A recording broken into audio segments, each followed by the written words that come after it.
Good morning friends, welcome to Education Smart. आज है 19 मार्च 2021। 19 मार्च 2021 से रिलेटेड जितने भी इंपॉर्टेंट करंट अफेयर बनते हैं आज हम इस वीडियो में कवर करने वाले हैं। फ्रेंड्स, अगर आप हमारे चैनल पर नए हैं तो चैनल को सब्सक्राइब करें, साथ ही बेल आइकन को भी प्रेस कर लें जिससे कि आने वाली वीडियो की नोटिफिकेशन आपको मिलती रहे। चलिए स्टार्ट करते हैं आज के पहले क्वेश्चन से। पहला क्वेश्चन है, हाल ही में किस देश के राष्ट्रपति जॉन मैगुफुली का 61 वर्ष की उम्र में निधन हो गया है? आपके ऑप्शन दिए हुए हैं तंजानिया, केन्या, इथियोपिया या फिर सोमालिया। सो फ्रेंड्स, यहाँ पर करेक्ट आंसर हो जाएगा ऑप्शन नंबर ए, तंजानिया। तंजानिया के राष्ट्रपति जॉन मैगुफुली का हाल ही में निधन हो गया है। वे 61 साल के थे। जॉन मैगुफुली 2015 में राष्ट्रपति के रूप में पहली बार नियुक्त हुए थे। उन्हें इसके बाद साल 2020 में दोबारा प्रेसिडेंट चुना गया। मैगुफुली को साल 1995 में संसद का सदस्य चुना गया था। जॉन मैगुफुली साल 2010 में तंजानिया के मंत्री और दूसरी बार परिवहन मंत्री नियुक्त किए जाने के बाद लोकप्रियता प्राप्त की थी। नेक्स्ट क्वेश्चन, हाल ही में किसे स्टॉप टीवी पार्टनरशिप बोर्ड का चेयरमैन बनाया गया है? आपके ऑप्शन दिए हुए हैं प्रकाश जावड़ेकर, डॉक्टर हर्षवर्धन, रविशंकर प्रसाद या फिर सत्येंद्र कुमार जैन। सो फ्रेंड्स, यहाँ पे करेक्ट आंसर हो जाएगा option number B, doctor Harshvardhan.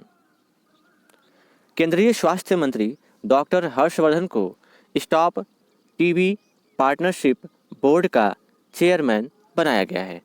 Stop TB partnership board के अध्यक्ष के रूप में हर्षवर्धन जुलाई 2021 को अपना पद संभालेंगे और उनका कार्यकाल 3 वर्षों का होगा। स्टॉप टीबी पार्टनरशिप बोर्ड एक अंतर्राष्ट्रीय मंच है जो विश्व भर के विभिन्न पक्षों के साथ मिलकर टीबी के विरुद्ध संघर्ष का अभियान चलती है। नेक्स्ट क्वेश्चन, निम्न में से किस देश ने दुनिया का सबसे बड़ा तैरता हुआ सौर फार्म बनाने की घोषणा की है? आपके ऑप्शन दिए हुए हैं रूस, चीन, भारत या फिर सिंगापुर। सो फ्रेंड्स, यहाँ पे करेक्ट आंसर हो जाएगा option number D, Singapore. Singapore ने दुनिया का सबसे बड़ा तैरता हुआ सौर फार्म बनाने की घोषणा की है। सिंगापुर एशिया में सबसे बड़ी प्रति व्यक्ति कार्बन डाइऑक्साइड उत्सर्जकों में से एक है। यह अक्षय ऊर्जा को बढ़ावा देने के लिए दुनिया के सबसे बड़ा तैरता हुआ सौर फार्म का निर्माण कर रहा है। सिंगापुर सरकार 2025 तक सौर ऊर्जा के उपयोग को 4 गुना बढ़ाने का लक्ष्य लेकर चल रही है। बढ़ते हैं अगले प्रश्न की तरफ। हाल ही में किस राज्य के नर्मदा जिले के केवड़िया में स्थित स्टैच्यू ऑफ यूनिटी वर्ष 2018 में उद्घाटन से अब तक को देखने आने वाले पर्यटकों की संख्या 50 लाख से अधिक हो चुकी है? आपके ऑप्शन दिए हुए हैं गुजरात, पंजाब, कर्नाटक या फिर झारखंड। सो फ्रेंड्स, यहाँ पे करेक्ट आंसर हो जाएगा ऑप्शन नंबर ए, गुजरात।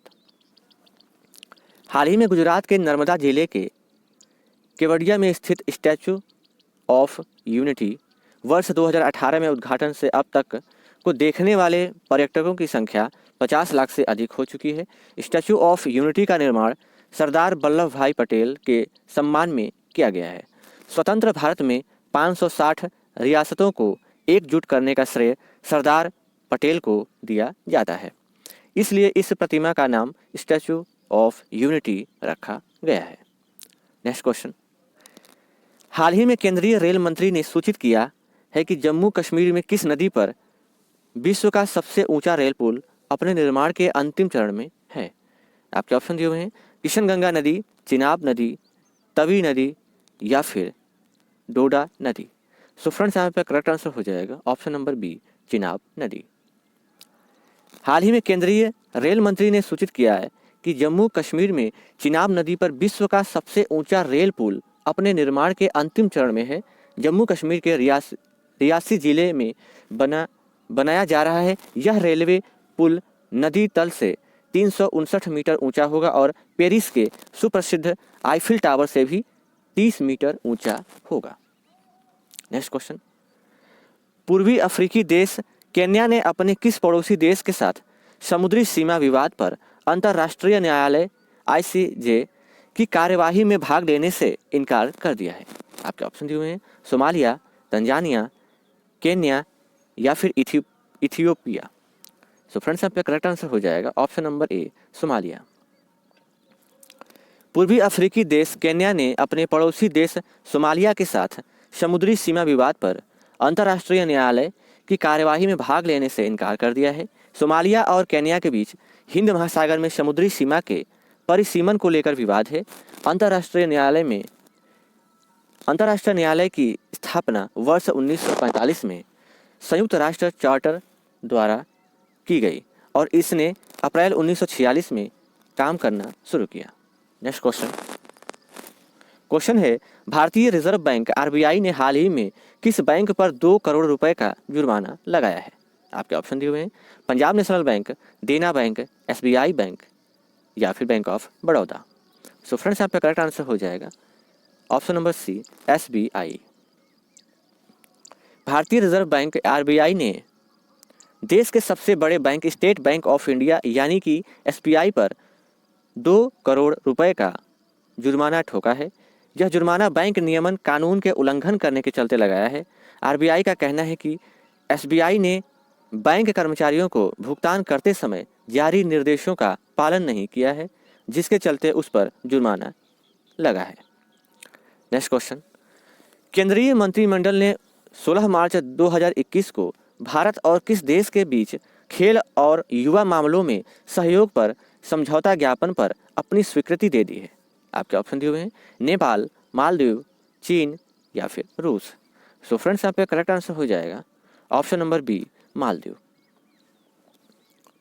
नेक्स्ट क्वेश्चन, रामायण में राम का किरदार निभाने वाले अरुण गोविल हाल ही में किस राजनीतिक पार्टी को ज्वाइन किया है।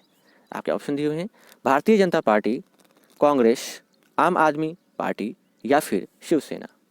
सो फ्रेंड्स यहाँ पे करेक्ट आंसर हो जाएगा ऑप्शन नंबर ए भारतीय जनता पार्टी। रामायण में भगवान राम का किरदार निभाकर देश भर में चर्चित हुए कलाकार अरुण गोविल ने दिल्ली में भारतीय जनता पार्टी की सदस्यता ग्रहण कर ली। हालांकि वो पार्टी के स्टार प्रचारक होंगे या कोई पदभार संभालेंगे, इसकी जानकारी अभी सामने नहीं आई है। चलिए बढ़ते हैं अगले प्रश्न की तरफ। नेक्स्ट क्वेश्चन, 15 कॉर्प्स के नए कमांडर के रूप में पदभार किसने संभाला। आपके ऑप्शन दिए हुए हैं DP पांडे, BS राजू, शिव किशोर राय या फिर अवधेश किशोर। सो फ्रेंड्स यहाँ पे करेक्ट आंसर हो जाएगा option number A DP Pandey. Lieutenant general DP Pandey ने लेफ्टिनेंट जनरल BS राजू से रणनीतिक कश्मीर आधारित 15 कॉर्प्स की कमान संभाली है, जिन्हें भारतीय सेना के मिलिट्री ऑपरेशन के नए महानिदेशक DGMO के रूप में नियुक्त किया गया है। राष्ट्रीय रक्षा अकादमी के पूर्व छात्र जनरल पांडे को दिसंबर 1985 में भारतीय सैन्य अकादमी देहरादून से सिख लाइट इन्फेंट्री रेजिमेंट में नियुक्त किया गया था। बढ़ते हैं अगले प्रश्न की तरफ। प्रश्न है भारत का दूसरा सबसे बड़ा तेल आपूर्तिकर्ता देश कौन बन गया है। आपके ऑप्शन दिए हुए हैं रूस, इराक, ईरान या फिर संयुक्त राज्य अमेरिका। सो फ्रेंड्स यहाँ पे करेक्ट आंसर हो जाएगा ऑप्शन नंबर डी संयुक्त राज्य अमेरिका। सर्वाधिक विदेशी मुद्रा भंडार वाले देशों की सूची में भारत किस स्थान पर है। आपके ऑप्शन दिए हुए हैं 1, 2, 3 या फिर 4। सो फ्रेंड्स यहाँ पे करेक्ट आंसर हो जाएगा ऑप्शन नंबर डी चौथे स्थान पर है। भारत का विदेशी मुद्रा भंडार रूस को पछाड़कर दुनिया का चौथा सबसे बड़ा रिजर्व बन गया है। भारतीय रिजर्व बैंक RBI के आंकड़ों के अनुसार 5 मार्च तक भारत की विदेशी मुद्रा होल्डिंग 580.3 बिलियन डॉलर थी। रूस का रिजर्व 580.1 बिलियन डॉलर था। कुल मिलाकर अंतर्राष्ट्रीय मुद्रा कोष की तालिका में चीन के पास सबसे बड़ा भंडार है, इसके बाद जापान और स्विट्जरलैंड है। नेक्स्ट क्वेश्चन,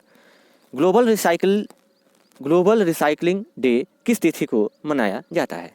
आपके ऑप्शन दिए हुए हैं 17 मार्च, 18 मार्च, 19 मार्च या फिर 20 मार्च। सो फ्रेंड्स यहाँ पे करेक्ट आंसर हो जाएगा ऑप्शन नंबर बी 18 मार्च। प्राकृतिक संसाधनों का जिस तेजी से उपयोग किया जा रहा है उसके बारे में आम लोगों में जागरूकता पैदा करने के लिए वैश्विक पुनरावर्तन ग्लोबल रिसाइकलिंग डे हर साल 18 मार्च को मनाया जाता है। यह दिन रिसाइकलिंग की अवधारणा और अभ्यास को भी बढ़ावा देता है। कारण को बढ़ावा देने के लिए हर साल पर्यावरणविद और कार्यकर्ताओं द्वारा कार्यक्रम आयोजित किए जाते हैं। 2021 में वैश्विक पुनरावर्तन दिवस का विषय रिसाइकलिंग हीरोज है। नेक्स्ट क्वेश्चन, राष्ट्रीय सुरक्षा गार्ड के महानिदेशक कौन बने हैं? आपके ऑप्शन दिए हुए हैं अनूप कुमार सिंह, जयजीत सिंह, M.A. गणपति या फिर दिनेश्वर शर्मा। सो फ्रेंड्स यहाँ पे करेक्ट आंसर हो जाएगा option number C M.A. Ganpati. वरिष्ठ IPS अधिकारी M.A. गणपति 16 मार्च 2021 को राष्ट्रीय सुरक्षा गार्ड के महानिदेशक नियुक्त किए गए थे।